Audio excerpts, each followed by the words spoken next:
Do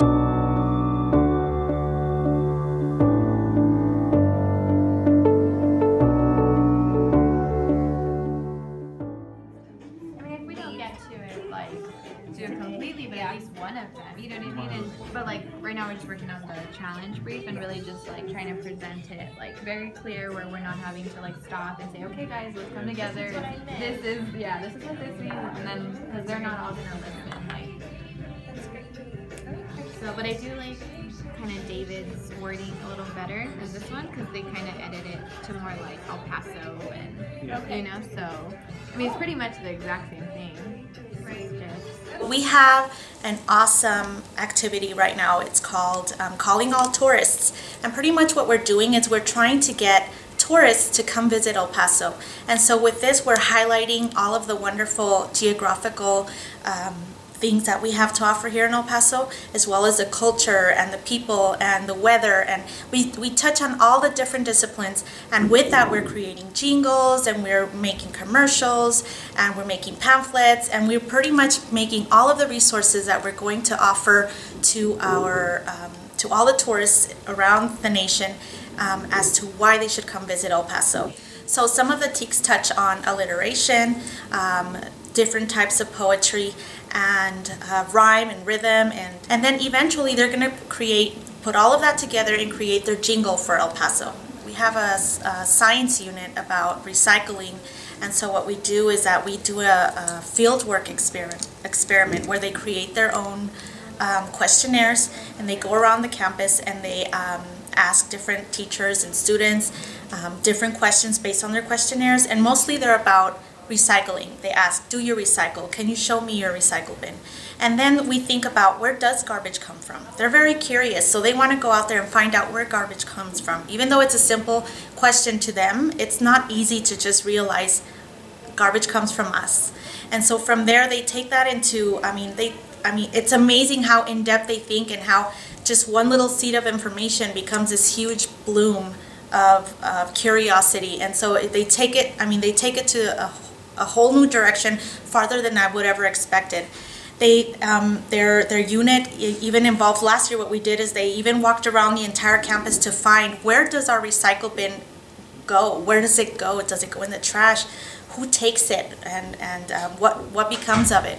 So all of that information was critical in creating the challenge, which at that point was creating an initiative to sponsoring more recycling in the campus, and actually presenting all of their information and findings to the principal. I get all the creepy things that the kids like. Yeah, that's right. So, but it's good though, because it makes forces into it. Yes. Yeah, relevance and engagement. That's right. We have a colleague at UTEP, Dr. Ron Wagner, who he does has that stuff. Well, he has, I want to say, tens of thousands of bugs at UTEP. Oh. And some of them are like rare and well, and that's one of the goals of active learning, is connecting, like you're coming up with relevant challenges for them to do, but then connecting them to the real people in the community that have that expertise, right? Because you don't like them, but you're like, the kids like it. The kids know it. But so yeah, the kids know.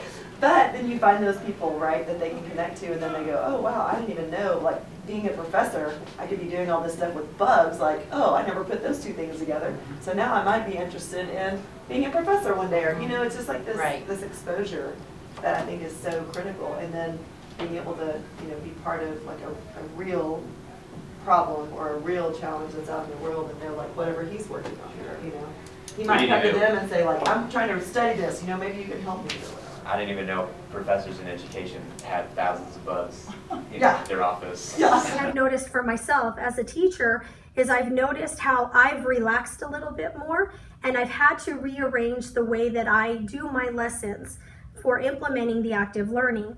I've become more familiar with how to implement a standard and turn it into more of a project for my students to produce. I've incorporated active learning in my classroom is that we are currently working on an iMovie project, and the way that I do it is that I form team contracts, and everybody's assigned a job in their group. Everybody must put their signature, and everybody is held accountable for that. They have to delegate their own positions within their group, what responsibility is for each individual in their group, And the way this is working in active learning is that they're learning to delegate and come to a concise decision as to who's going to do what the weaknesses and the strengths are of each member in the group, and to better execute the assignment that they are required to do and better finish their project on time. What I like about the active learning framework is that each student has a role. So just by definition, of course, the role allows them to be autonomous, to be able to go ahead and fulfill their portion of their part of the project. The collaboration that's needed between them to go ahead and ensure that the project is completed, ensure that the project is completed as well as they can be, kind of almost pushes them, or almost in a way forces them to become autonomous learners. They need to be able to go ahead and take responsibility for their portion of the project. Of course, if they have questions, if they have problems, they are more than welcome to come up and ask. But more than anything else, I go ahead and emphasize the need for them to be able to answer those questions on their own, and for them to be able to go and take charge, if you will, autonomously about their project.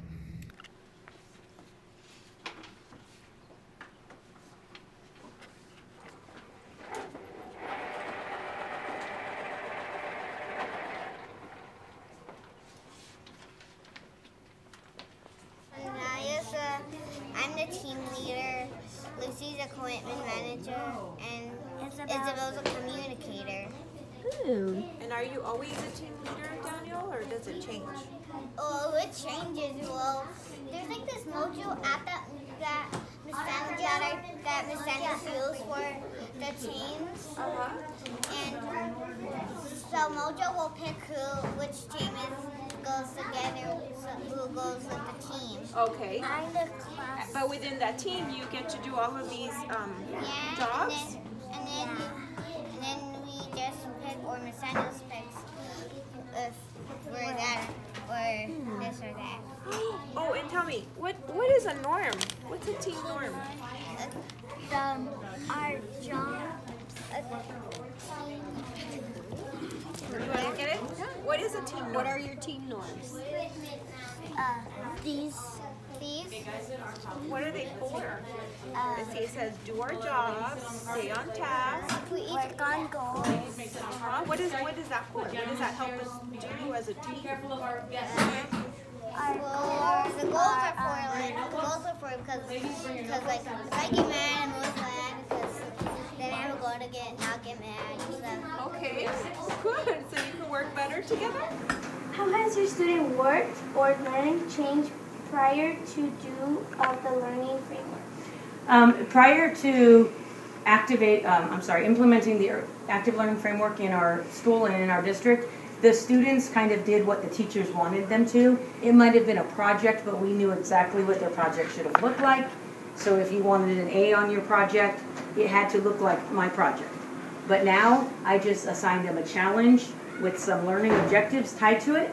So to meet the challenge, they have to meet the learning objectives, and now they get to create whatever they want. For instance, 2 of our groups created a digital movie to show their learning, and another group is creating a community service project called the Schuster Trash Club, where they want people from around the globe to join their club and pick up litter to promote awareness of keeping our environment clean. So they got to decide how they want to show me what they learned.